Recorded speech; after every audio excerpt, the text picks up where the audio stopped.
आज के इस वीडियो में आप सभी को क्लास 10th में जितने ही बच्चे हैं जिनका आज सोशल साइंस का पेपर था उन सभी बच्चों के लिए वीडियो रहने वाली है। और इस वीडियो में आप सभी को सेट नंबर 2 कराने जा रहा हूँ। क्वेश्चन पेपर कोड देख सकते हैं आप सभी यहाँ पर 32/2/2। चलिए इस वीडियो को स्टार्ट करते हैं। मैं आप सभी को वन वर्ड वाले सारे के सारे आंसर बता दूंगा और बाकी मेरे को जो लगते हैं कि इनके आंसर आसानी से हो जाएंगे तो फिर वो भी मैं आपको बता दूंगा। चलिए इस वीडियो को स्टार्ट करते हैं। फर्स्ट क्वेश्चन आप यहाँ पर देख सकते हैं। आपसे यहाँ पर पूछा गया था खंड का में किन्हीं दो कारणों का उल्लेख कीजिए जिनके कारण असहयोग आंदोलन शुरू हुआ। तो फिर इसमें आपका आंसर हो जाएगा रॉलेट एक्ट और जलियांवाला बाग हत्याकांड, ये दोनों आपके इसमें आ जाएंगे। सेकंड में आपसे पूछा गया था भारत में एल्युमिनियम प्रगलन दूसरा सर्वाधिक महत्वपूर्ण धातु शोधन उद्योग क्यों है, स्पष्ट कीजिए। इसका आंसर मैं आपको गूगल पे दिखा देता हूँ। आप यहाँ पर देख सकते हैं एल्युमिनियम उद्योग के लिए पर्याप्त मात्रा में विद्युत की उपलब्धता एक महत्वपूर्ण कारक है।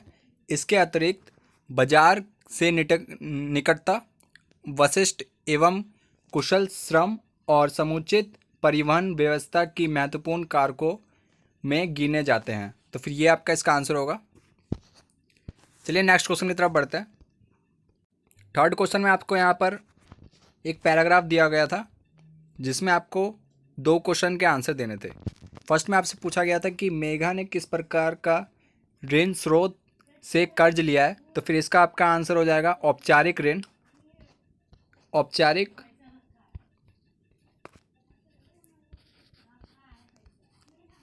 ऋण।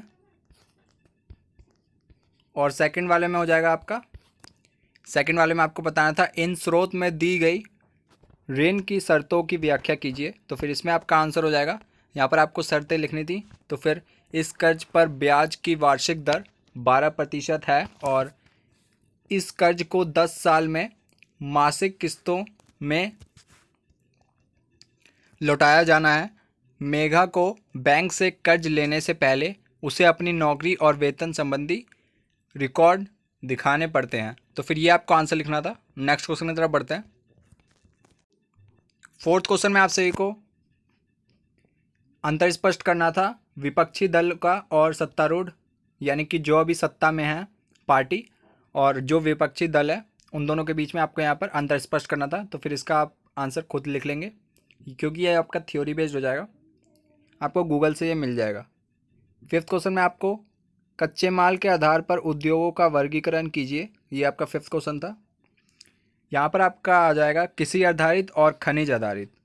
कृषि आधारित में कृषि आधारित में आ जाएगा आपका पटसन, जूट, सूती, ये सारा का सारा आपका कृषि आधारित में आ जाएगा। और आपका जो खनिज आधारित होगा उसमें आपका आ जाएगा कोयला, तेल और इत्यादि, ये सारे के सारे आपके खनिज आधारित में आ जाएंगे।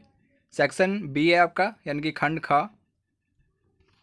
इसमें आपको सिक्स क्वेश्चन में राजनीतिक दलों का उदय सीधे तौर पर प्रतिनिधि लोकतंत्र के उद्भव से किस प्रकार जुड़ा हुआ है, स्पष्ट कीजिए।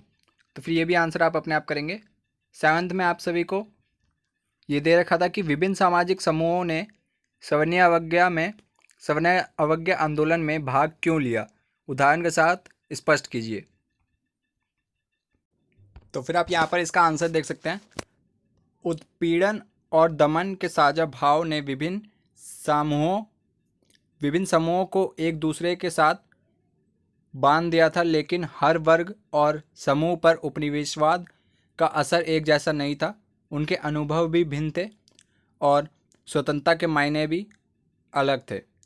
महात्मा गांधी के नेतृत्व में कांग्रेस ने इस समूहों को इकट्ठा करके एक विशाल आंदोलन खड़ा किया है। तो फिर इसका आपका आंसर ये हो जाएगा। नेक्स्ट क्वेश्चन है, इसमें आपका 8th क्वेश्चन का फर्स्ट पार्ट है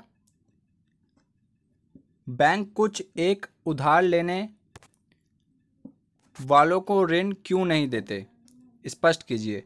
तो फिर इसमें आपका आंसर ये हो जाएगा कि उनके पास कागज़ पूरे नहीं होते, उनके पास ऋणधार को यानी कि बैंक के कर्मचारी को ऋणधार के तौर पर कुछ जमा कराने के लिए नहीं होता और बाकी ऐसी पॉइंट्स आप वहाँ पर पेपर में लिखे होंगे। खा है आप सभी का स्वयं सहायता समूह। तो फिर ये आपका ऐसा समूह होता है जिसमें ग्रामीण लोगों को एकत्रित किया जाता है और इनके कार्यों को लिखना है आपको। तो फिर इसका भी आंसर आपको मिल ही जाएगा। गाँव में देखते हैं, लोकतंत्र किसी भी वैकल्पिक सरकार से बेहतर है, इस कथन को न्याय संगत ठहराइए। तो फिर इसका आपका आंसर हो जाएगा, इसका आंसर आप खुद कर लेंगे। बाकी मैं आपको नेक्स्ट पेज पे लेके चलता हूँ।